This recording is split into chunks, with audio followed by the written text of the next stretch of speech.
Folks, welcome back. How's everybody doing today?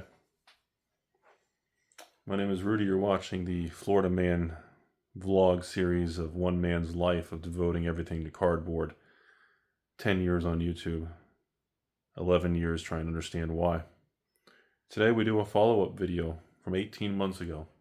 Today's follow-up video is on Magic the Gathering's 30th anniversary celebration box. The world famous $9.99 plus tax, the $1,075 4 booster packs of Magic 30 non-playable collector's edition booster packs.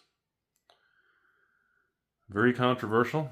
I put a lot of effort to get my voice out and get everybody to not buy it and reject it, and it was one of the only times in modern Magic history that the entire community of game piece players, collectors, evil investors, everybody worked together and aligned their opinion, and everybody rejected something at the same time. In my entire life, I've never seen that happen with a product before. That was the only time I've ever seen everybody on the same page, holding hands and prancercising together. So, almost 2 years later, how did it do? Rudy, did you secretly buy them all up? Rudy, taking your advice and not buying it, was it wrong? What happened? Here we are. TCG Player. About 20 boxes available. $1,150 is the cheapest listing. After TCG Player fees and shipping, you'll net around $1,000. So you'll lose about $80 from tax. So anybody who bought it 2 years later, you would be negative about 8% after shipping and fees if you were to sell it on an online platform. In the last 30 days, 0 have sold on the open market. In the last 90 days, in the last 3 months, 1 box sold for $1,200, let's say. 1 box sold.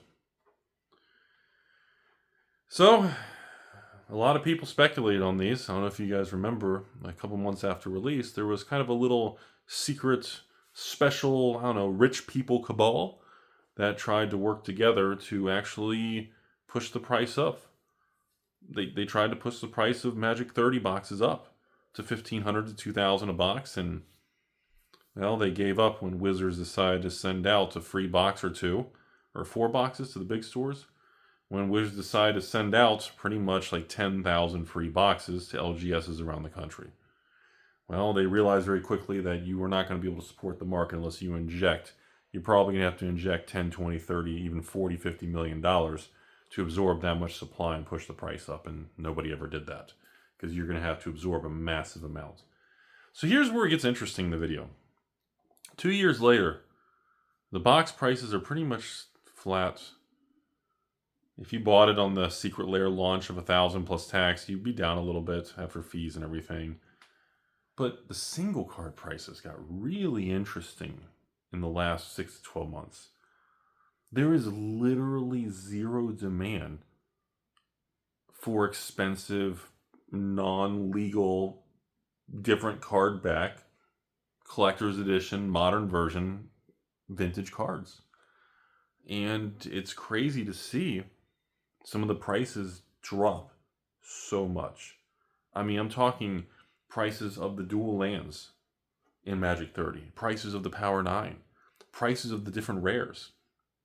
I mean, these things have just obliterated. And even then, there's certain cards, like dual lands. Let's big on dual lands. There were like retro dual lands, okay? I don't know, Underground Sea, let's pick on the big boy. Like a retro frame dual land from like Magic 30 for like the first 6 to 12 months was like $3,000, $4,000, $5,000 people wanted if you could find one, okay? Because simply nobody bought them. So the supply is like the amount, like I don't want to say the print run because you can't really say that. The amount of some of these cards in circulation is so low.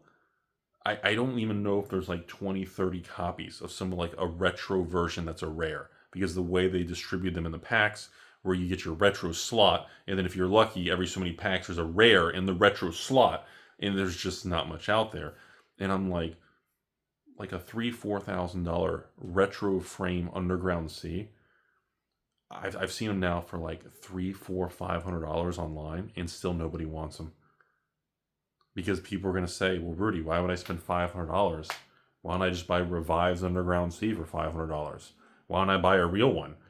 And that's where the puzzle that's where the gears seize up. That's where the whole system of Magic 30 failed.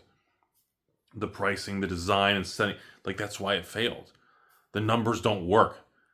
And you combine that with people that just rejected it, and you combine that with, well, it just felt, it didn't feel right. Everybody just, you look at the product, everybody was just you feel grimy. You feel sleazy Rudy, You feel that kind of pump and dump it didn't feel right. Everybody felt that instinct with Magic 30. And here we are almost 2 years later, and you see one of the strongest bull markets in modern cardboard history, with new Magic on fire with Wizards, new Pokemon on fire, new white sets on fire, new One Piece sets on fire, new Flesh and Blood on fire. What? Lorcana? Star Wars? I mean, all these things are boom. Everything. Anyone who's releasing a product right now, as long as the product's pretty much decent, it does well. And then you got the poor little Magic 30. You know what it kind of reminds me of now? After all this time, I almost feel like Magic 30 almost feels like a... It almost feels like a... Almost like a Summer Magic 2.0. I know that's like a kind of a weird reach, but it's this awkward, weird product that a lot is out there, and the prices and everything's manipulated, and it feels dirty. Some of the cards, some of the feel, it looks cool, but it almost feels like a modern version of Summer Magic. It feels like some bizarre thing where everything's doing well, except vintage anything is garbage, but then you have these little pockets of things that just don't. And you kind of step back and say, either like Rudy says, the market's been wrong for a really long time, or the product must really fucking suck, So that's all today is. We're doing a little follow-up conversation in front of the classic bookcase because we haven't been filming enough over here at the office, and it's kind of sad, but it's kind of bittersweet. It's kind of, I guess part of me actually thought that some of those people trying to push up the price at the beginning of this thing, I actually kind of thought they were going to be successful at it. I kind of expected some of the Magic 30 stuff to kind of go up, or there would be some hootenanny, hoopla, some dramatic thing would happen with it, but literally nothing happened with it. Nothing came out of it. Nobody still wants it. And when you go on, there's no joke, go on TCG Player, hit Magic 30, look at the single cards.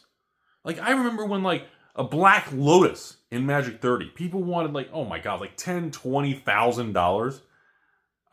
And of course, I think I saw Black Lotus listed for what, $2,000 or $3,000? So what, 70% lower than what they wanted? And nobody's gonna pay that. Why would you pay $2,000, $3,000, even $2,000, even $1,500 for a Magic 30 Black Lotus? Why would you even pay that? I take the $1,500, buy a Library of Alexandria. Take the $1,500, buy yourself a Final Fantasy collector box, right? At least everybody loves Final Fantasy. Take the $1,500, take a little bit more, get a Bazaar Baghdad. Go after a Mishra's Workshop. Take a little bit more, get a unlimited Mox. Do you see, who's going to pay that? And that's where the gears in the system fails, because if the best card in the set is not worth 10, 20, 30,000 anymore, and people aren't even willing to pay a couple thousand, you got a major problem. Because now who's going to pay 12, 13? Right now, at $1,150 plus tax, that's $1,300. Who's going to pay $1,300 for 4 packs of Magic 30? Who's gonna pay that? Nobody. Which is why there's none sold. But at the same time, the single cards are just eroding in value what little is even on the market. And that's just weird to me. So it's very strange how I've seen single cards in the last 6 to 12 months of Magic 30 continue to just sit and rot on the market. And like, you'll see a dual land listed, $200. 4 months later, still there. And then another store, probably in a collection buy-in or something, there's a dual land, and they list it for $150. And then 6 months later, you see the same $200 card, and you see the same $150 card, and nobody's even willing to pay the $150. And it's wild, man. And the question is, do the sealed products just stay $1,200, $1,300 for a box? And do the single cards keep dripping lower as everybody undercuts and nobody wants them?